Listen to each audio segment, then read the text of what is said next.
Okay, hello guys and welcome back to another video. In today's video I'm going to be telling you how you can switch from playing controller to keyboard and mouse / PC, because you may actually still want to play it on like PS4, Xbox, whatever, just with mouse and keyboard. Because I've actually switched now 5 days ago, and I would already say I'm better than I was when I originally played on controller, and that's because on controller you're kind of limited, and I kind of thought I got to a point where I couldn't really make any more improvements, and since I've already moved to mouse and keyboard, I've already seen me improve. I mean, I haven't been getting the high kills, but that's still because I just need to improve more, but that shouldn't take too much longer and should probably be a lot better in about a week. I mean, in 5 days I made a lot of progress, and so it should be a lot better in just a few more days. And so the first one I would say is keybinds. I mean, the first day I struggled so much and I just had rubbish keybinds. I mean, for building I had F1, F2, F3, F4, which just didn't work. And I was actually live streaming at the time, and someone told me to use Q, E, Z and C. And since I've done that, building has been a lot easier. I mean, I can do 60s, I can do like the high drops where you like place floors and stairs to get down safely, really quickly shoot and then place a building. Like, I can just do all that kind of stuff now since those keybinds. So I'll have my keybinds on the screen now, so you can see if you want to copy or like kind of use similar ones, because they may help you out. The next thing I would do is accuracy drills.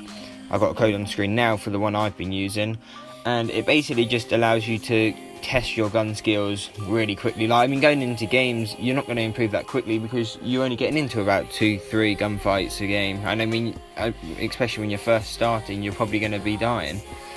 So to not be trash, you're going to have to do some accuracy drills of sorts, and especially now creative mode is out, it's probably the best time to do so, because I mean, you can, well, the creative world's already there. And so yeah, I would definitely recommend doing some of that. Next is editing course. Again, code is on the screen, and this just allows you to get a lot better at editing, of course. PC, you should actually find this easier than you ever did on controller. I mean, this I didn't have a problem with. I found it a lot easier. I mean, on the editing course I was getting gold within about 20 minutes of trying it, whereas on controller I don't think I ever actually got gold, because it's just a lot harder to hit your buttons. But yeah, editing course is definitely important though, because you know, you need to edit out places and it just helps you in game. Next, I would say building in creative is also very important. This will help you get used to your keybinds, like your building keybinds, so you remember to do them in game. It will also allow you to practice techniques even if you couldn't do them on controller, such as like 90s I could never do on controller, building from high places and then dropping down. So that should definitely help you there.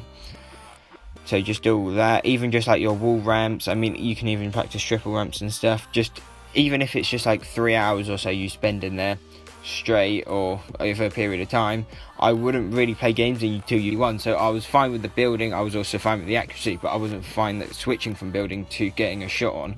So I did 1v1s against a few of my friends and my brother, and just switching between building and shooting definitely helped out. And I mean, I think the same day I was doing that, the later on I carried to a win. I carried them to a win later on, so it definitely showed me improvement instantly.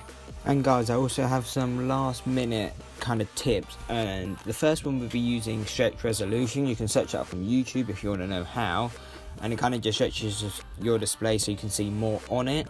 That's why you may see the video looks kind of weird, because that is stretched display. It looks alright when you're playing. I understand it looks a bit weirder on video, but that's just how it is.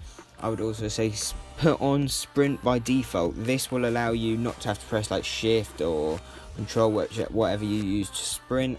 Just makes life a lot easier, and really in the game there's no time you really don't not need to sprint. I mean, if you don't want to go fast or you need to stay low, I mean, you're going to be in crouch mode anyway, so it doesn't really matter too much. So I'd suggest those two things. Drop a like, subscribe, turn notifications on, and peace. Stand by while we watch this